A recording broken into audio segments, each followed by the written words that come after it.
Hi there, it's Vladimir.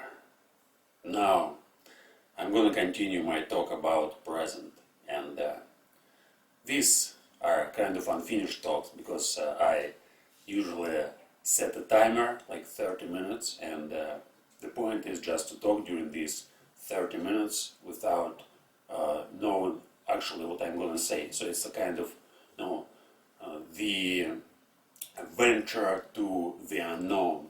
I know that, okay, there's a kind of concept like present, and I want to elaborate on this concept. I want to discover what I can say about it. And this is not my preparation for, like, for example, I try to explain what I think about present, but it's not the same as I have something that I think of, and I try to describe it. It's rather a kind of creation in this particular moment. So I don't know what to say. I know that there's a concept like present, and all my thoughts, which I have right now, they are related somehow to this concept. And I'm trying to focus my thoughts on this concept, and while I'm doing that, I'm just recording myself and I'm talking. And that's exactly what I'm doing for like 30 minutes. And at the end of this video, of course, I don't have anything to finish, because it's like, for me it looks as if I just took my like train of thoughts and make it what observable. I mean, like this state of mind which I now try to share. It's like I experience it all day long.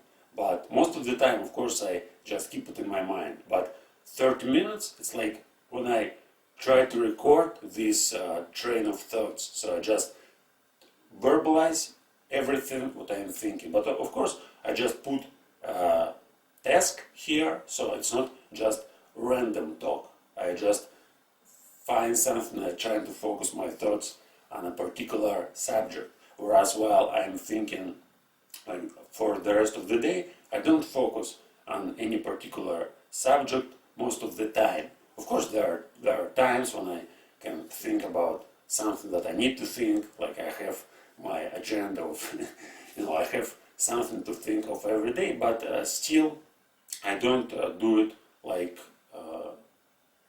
how I am doing it right now. So it's very difficult to start talking today.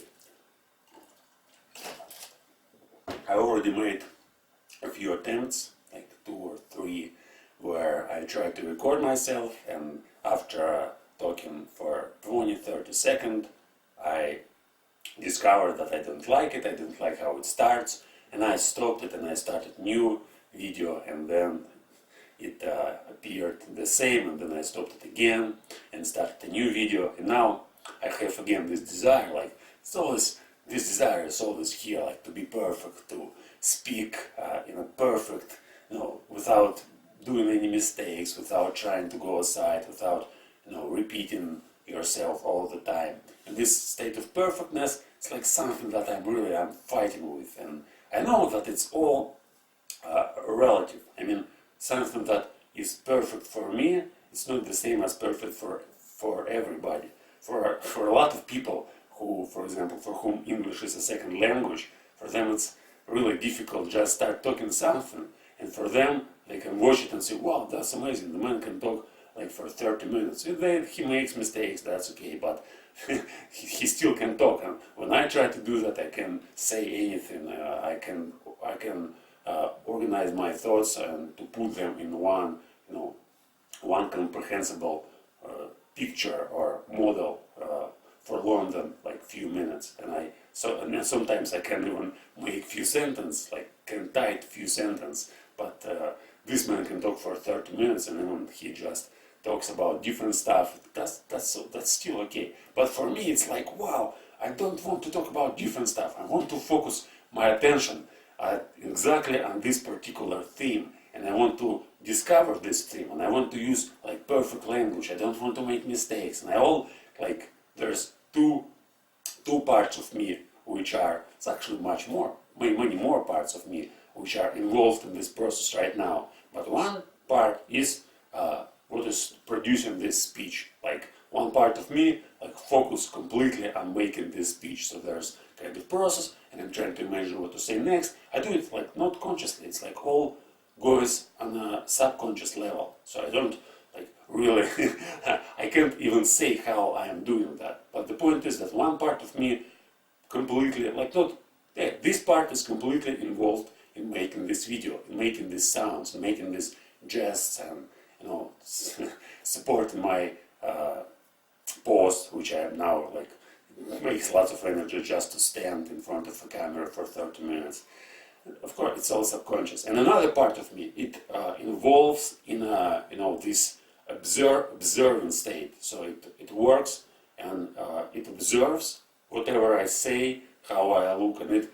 Like there's a kind of critique which is going on the background. So it's critique like, oh, okay, there was a mistake. You must avoid doing these mistakes. It's stupid. Or you may look stupid. You just, you will. People will look at you and they will criticize you. And of course, it's like I am exaggeration. Actually, there's no such thoughts on the background, but it's probably how my subconscious thinks, because it's really when you try to understand. Like you may just even separate yourself in these two parts, and when this first part runs, like something that wants to talk, you like focus on present, and you may discover something, and you can talk, and it becomes easier and easier as like while you are going through this process. But when you are focused on this second part, which criticizes, which doesn't like it, will say, no, it's not. Like, it's not what I want to say. I want to say something different, or I want to, sound better.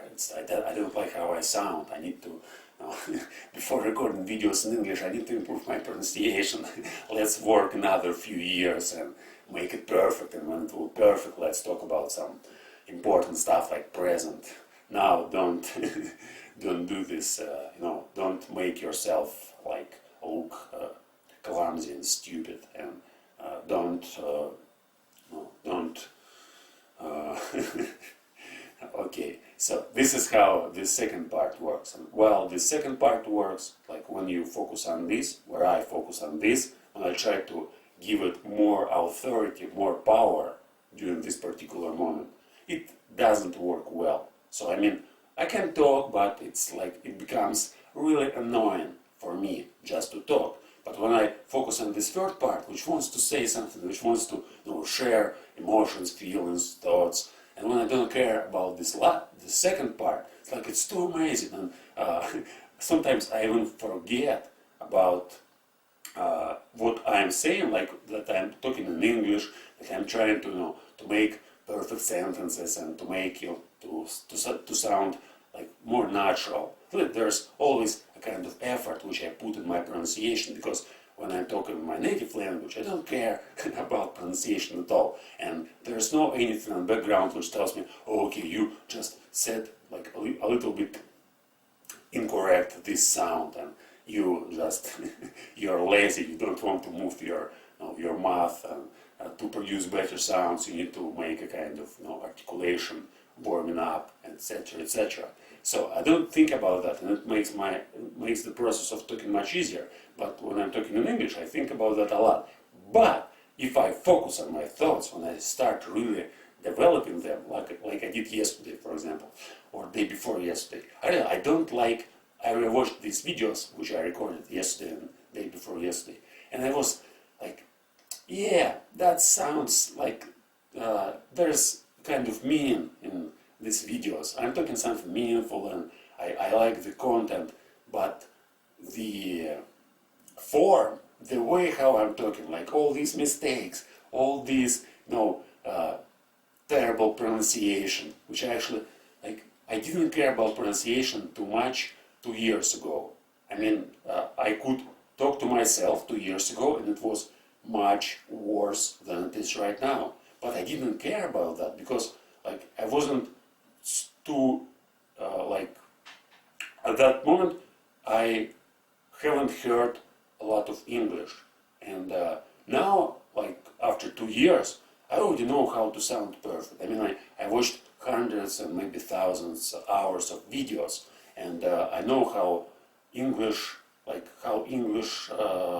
language sounds, and how American language sounds, and all these intonations and rhythms in their speech. And when, especially, for example, when somebody reads a book, I can't catch this rhythm when I'm reading it on my own, even if I'm practicing like for a few hours every single day. I'm reading, and an hour I'm reading like aloud, and still it doesn't work perfectly. And it's not all the time. I mean, there was times when I thought, well, maybe like reading aloud make my pronunciation worse. Sometimes I just use incorrect pronunciation. Sometimes I use incorrect intonation. Maybe it's better to to take videos, like another practice.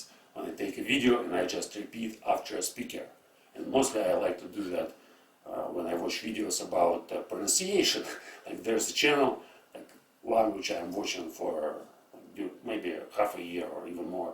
I started watching from the beginning of this year, yeah, more than half a year. So I watched like 50, no, maybe 30 videos. And when I watch these videos, sometimes I watch them again and again, and I repeat after a speaker. And when I'm doing that, it's like it feels better and it feels as if I can do that like almost perfectly. But when I start talking on my own, I see there's no intonation, there's no no rhythm, so I can't catch the rhythm, and it also bothers me a lot. And I say, wow, rhythm, it's all, how much time should I work on that? And of course, if I prepare a speech, for example, if I make up a sentence or a few sentences and memorize them, I can use a good rhythm, actually, like almost perfect rhythm. But when I try to think, when I try to invent something, when I focus on now and present and try to verbalize my thoughts, it doesn't work this way at all. So I just, okay, my thoughts are shaped in a different way, and I can't put them in the same rhythm and in the same order, though it may be grammatically correct, but still it's like I still feel that it's not the same melody as I perceive when I'm watching somebody, like some native speaker who are talking. And from this point, like first point, when I'm just trying to share my thoughts, ideas, when I want to talk about something, like all these are important, and I understand this perfectly well. I mean, the second part, it's like, actually, I can say that it's completely unimportant, but for the first part, it's unimportant. I know that to know language, to be able to use language, it's not like sound perfectly. There are lots of people, like in India, there's million people who know English and for whom English is like a native language or almost native, and just try to listen to them. They are terrible speakers, but still they don't care. They use language in their daily life, and I also try to use English in my daily life, and I know that from this point it doesn't matter how I sound. But also I want to, I'm working on improvement every day. I'm trying to practice vocabulary, intonation, different sounds. And because I'm working on this, it bothers me when I see no real results, because I want to see results. I want to achieve the state when I will be able to talk perfectly, when I will be able to use perfect accent. But it's like it doesn't work well, or it doesn't work as it must work according to my perception. And I know I read some theories where they say that if you started learning second language when you already were adult, you can't make it. You can't make your accent you can reduce your accent completely. You will always continue to it's almost impossible from this point of view. And I believe that maybe it's true, but I'm trying to see is it really true or not, because I'm going to record these videos for the rest of my life, let's say. Maybe then I shift to different language when I achieve this, what I want to achieve. But basically it's for the rest of my life. And since I'm recording it every day, or not often, quite often, sometimes of course I miss, it's not so perfect again. But the point is that since I'm recording myself almost all the time. After a year or a few years, I can see and compare, is there a difference? Now I can see and compare myself with what I was talking like a few years ago, and it was it's like it's painful to watch. When I watch it, it's like it hurts me. And wow, that's so slow and so annoying, and I can't say anything meaningful. And but my pronunciation, of course, I improved my rhythm and pronunciation, but not to the degree which I was expected. Okay.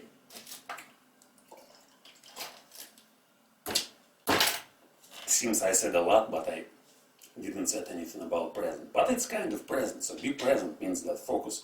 What are you doing? What are you thinking? And just verbalize it. Try to understand it, because now I understand better. There's two processes in my, consciousness and subconsciousness, and they compete with each other and they try to argue. One process, or one thing, or one I tries to say that it's all unimportant. Focus on your thoughts, talk about what you think, talk about present, talk about books which you read, talk about videos which you watch, talk about ideas which you experience and which you get during your daily life, or maybe some super ideas from some books. All this is interesting. Focus your attention on this. And another point of me tells, no, all this is can wait. Now focus on pronunciation, focus on the rhythm. Take one sentence and repeat it till you will say it perfectly, then take another. But brain doesn't work that way. And now I want to share this insight, or no matter how you can call it. So the point is that recently I was thinking about it, and it's kind of interesting idea which appears in my mind again and again, and probably it needs to be covered here and verbalized and recorded, and then it probably leave me. So the idea is that random brain and mind and our consciousness is a kind of random generator of thoughts and whatever else. Just you can use numbers if you will. So for mathematicians, or for people who don't think that thoughts and consciousness is all independent thing, we can use numbers, and letters and numbers on the surface they are different, but on the deep level they are almost the same. So you can convey all language in numbers, you can convey all meanings in numbers, and when you think about that, you can also say that all these numbers in the universe, you can't find any random generator of numbers. So everything is there's no random algorithm which will give you random numbers, and no matter what you take, it's for example, why this p or pi, in Russian it sounds like p, 3.14, 15, etc. So it's square circle. Yeah. Oh, okay. So the point is why this? It's a random number and it has no repetitions. So it's if you take this number, it will give you different numbers till infinity. But it's it counted, and you can't say that it's random, because if you take any string from this number, like any 10 digits or 20 or 100 or 1000 digits, and put it in a computer immediately say, oh, okay, this order of digits is from P. It's not random. And everywhere in the universe you can't find anything that can make some randomness. So randomness, for example, if I flip a coin and when there's face and backside, I don't know how I know, but I forget how in English these sides are called. But the point is that when you flip the coin, you can say it's random, but it's even this is not random, and so at the end you get you use certain strength to throw the coin, and you can just if you have enough, computational energy or power, you can count how flip a coin in a way that it always will fall. It's not random. Again, it will make certain amount of revolves and then fall back, and you can learn to flip a coin that it will always fall on one side. But it's not the point. The point is that randomness, it's like mind. It's a kind of random generation, generator of numbers. And this is very interesting because when you observe your thoughts, when you are now not in your sensitive world, but when you live in your thoughts most of the time, you can see that every day there's lots of different thoughts. Not lots, or sometimes they're the same, but you never repeat. Your mind never repeats these thoughts again. Of course, you can memorize something, but it's really painful to keep in mind some huge piece of information. For example, I can memorize, like, I trained my memory, and at the best times, I was able to memorize like 40 minutes of a poem. So I learned the whole fucking Turgenev's poem, which is called Parasha. And in the middle of 2013, like 6 years ago, I knew it. I learned it, I memorized it for 2 months. It took me 2 months to memorize it. And then I repeated it maybe like 5 times. And I said, oh, now I can keep it in mind. And after that I forget about this poem. I never got back to this poem again, because it was so painful to memorize it and keep in mind. But I realized that I can keep in mind too much information, like 40 minutes. Like, how many pages? Well, it's for about 15 pages of text. Try to memorize 15 pages of text. So the point is that mind is always like, when you, for example, memorize something long and then you start to repeat it, it's like your mind doesn't like it. Your mind likes always to produce random thoughts. And it's pretty amazing, because you can, like, when you start learning them, when you start learning your thinking, there's lots of techniques which you can use. Like this one is a kind of technique when you stand in front of a camera and record your stream of consciousness and then observe yourself, look what you are talking. Because you probably think, oh, if I just stand and start talking to myself, I will say this, and that. Yeah, try it. If you never tried, just try it right now. Like, try to imagine what you can talk if you have 10 minutes to say something. And you can imagine lots of different things, but as soon as you start talking to yourself, you will discover that no, it's not what you wanted to say. You will say something different.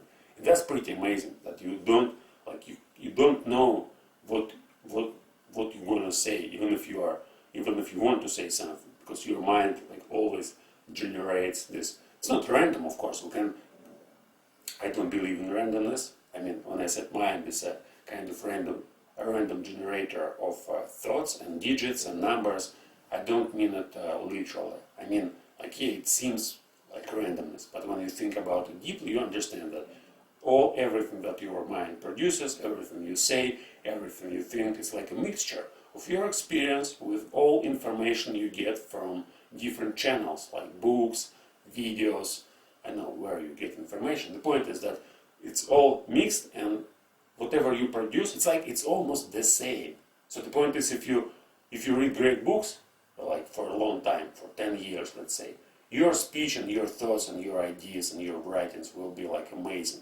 And if you watch some stupid TV shows, or if you read some stupid articles or novels, some novels are of course amazing, some of them are stupid. The point is to be able to distinguish between them. And when you read a lot, I mean, your thoughts, you can just modify your thoughts and make them totally different from what you have right now, just by downloading different content in your brain, just by watching great movies, right? Not like common movies, but finding really something important.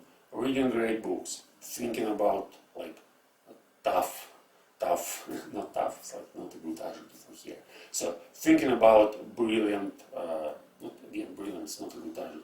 Okay, thinking about something important, and what I mean by important, it's something that's important for you. But the point is that if you start thinking, for example, and writing something, and you think, oh, okay, what's important for me? And for example, you can find something important for you, like after 5 minutes of thinking about it.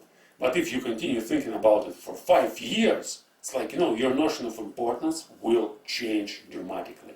After even a month, if you are sitting like every day for 5 minutes or 10 minutes and try to reflect upon this idea of what's important, try to ask yourself this question, you will realize that everything you believe is important right now, and I'm talking about myself as well. Everything I believe is important for me right now, after a year, it will be not so important.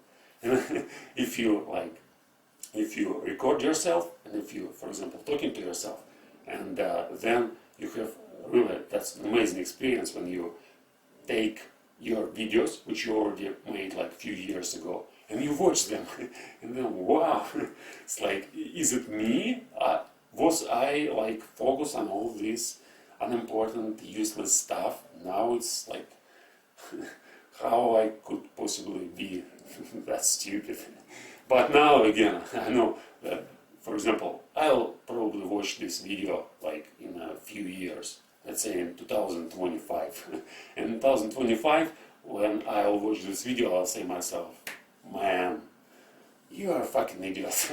Now, look, you're like in a totally different state or whatever. Yeah, it's interesting also when you, like, in my experience, I'm working on, like, I'm thinking in English, I'm trying to shift my mind and brain completely on this language, and it's interesting to watch and read everything I wrote and everything I spoke when I used to write and speak in Russian. And I watched my videos, which I recorded like 6 years ago. I wasn't stupid at that point. I already realized all this like, I already read 2013, I already read Schopenhauer, Hegel, Goethe, Feuerbach, Fichte, whom else?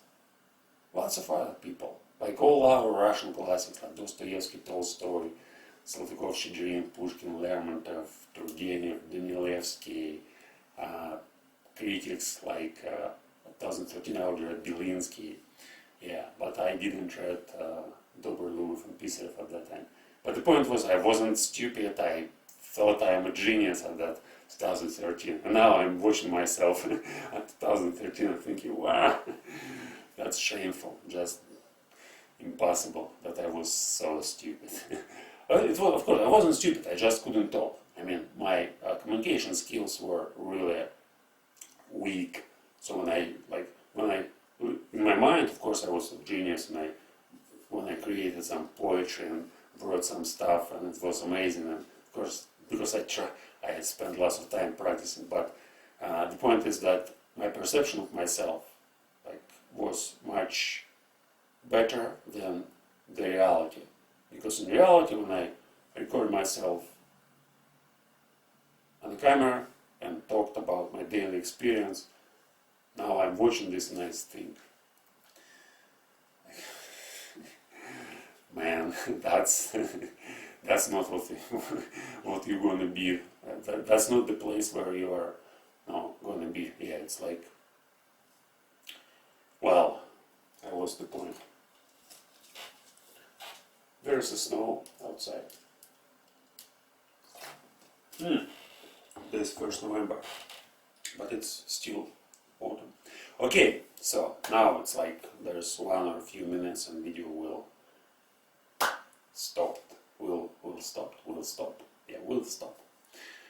And so let's just repeat a few points which I covered today. And again, the point is that when you focus on now, there's lots of things you can discover. Probably if you start talking to yourself, you can see that your perception and reality is very different. So your perception of yourself